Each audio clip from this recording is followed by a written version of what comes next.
Hi friends, welcome to my channel. ఈరోజు మన topic ఏంటంటే కనుక ఏటీఎంల నిబంధనల మార్పు, ఛార్జీల మోత గురించి ఈ వీడియోలో అయితే పూర్తిగా తెలుసుకుందాం. ఈ వీడియోని అయితే స్కిప్ చేయకుండా చివరి వరకు చూడండి. వీడియోలోని ఇన్ఫర్మేషన్ నచ్చినట్లయితే ఛానల్ని లైక్ చేసి, షేర్ చేసి, సబ్స్క్రైబ్ చేసుకోండి. ఇక టాపిక్లోకి అయితే వెళ్ళిపోదాం. మే 1 తేదీ నుంచి ఏటీఎంల నిబంధనల మార్పు, ఛార్జీల మోత. ఏటీఎం రూల్స్ చూసుకున్నట్లయితే మీరు ఏటీఎం నుంచి విత్డ్రా చేస్తూ ఉంటారా? అయితే మే 1 తేదీ నుంచి ఏటీఎం విత్డ్రాలో నిబంధనలు మారనున్నాయి.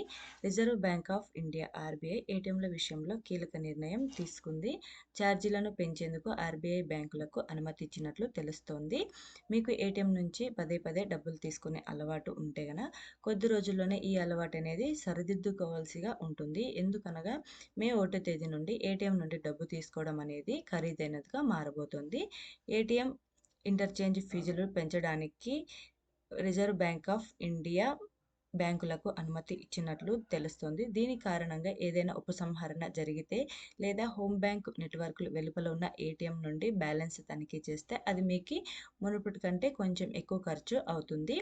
ఏటీఎం ఛార్జీలు ఎంత పెరుగుతున్నాయి అనేది చూసుకున్నట్లయితే గతంలో మీరు మీ హోమ్ బ్రాంచ్ బ్యాంక్ ఏటీఎం నుండి కాకుండా వేరే బ్యాంకు ఏటీఎం నుండి డబ్బు తీసుకుంటే కనుక అది రూ. 17 చెల్లించాల్సి ఉండేది. ఇప్పుడు అది రూ. 19కైతే పెరగనుంది.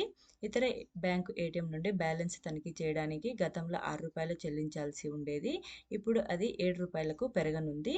ఉచిత లావాదేవీ పరిమితి చూసుకున్నట్లయితే లావాదేవీ రుసుము ఇతర బ్యాంకు ఏటీఎం నుండి మాత్రమే వసూలు చేయబడుతుంది. మీరు ఉచిత లావాదేవీ అనేది పరిమితిని దాటినప్పుడు, అంటే మెట్రో నగరాల్లో హోమ్ బ్యాంకులో కాకుండా ఇతర బ్యాంకు ఏటీఎంల నుండి ఉచిత లావాదేవీ పరిమితి అనేది 5 టైమ్స్ అయితే ఉంటుంది.